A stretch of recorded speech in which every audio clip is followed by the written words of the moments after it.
Hello everyone, April મહિનો એ head and neck cancer awareness month છે. તો હું તમને ઓરલ કેન્સરની અર્લી વોર્નિંગ સાઇન્સ વિશે જાણકારી આપીશ.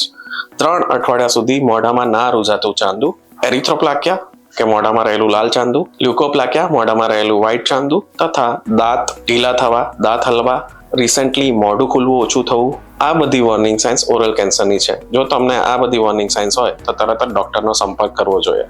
હવે થ્રોટ કેન્સરની વાત કરીએ તો તેમાં સ્વરપેટીનું કેન્સર, થાઇરોઇડનું કેન્સર તથા અન્નનળીનું કેન્સર રહેલું છે. તેમાં પર્સિસ્ટન્ટલી 3 અઠવાડિયા સુધી કફ થવો તથા વોઇસ ચેન્જ થવો તથા ખાવા પીવાનું ઉતારવામાં તકલીફ થવું, આ બધી વોર્નિંગ સાઇન્સ હોય તો પણ તમારે ડૉક્ટરનો સંપર્ક કરવો જોઈએ. તેથી અર્લી આપણે કેન્સરનું નિદાન કરી શકીએ અને સારવાર સારી રીતે થઈ શકે.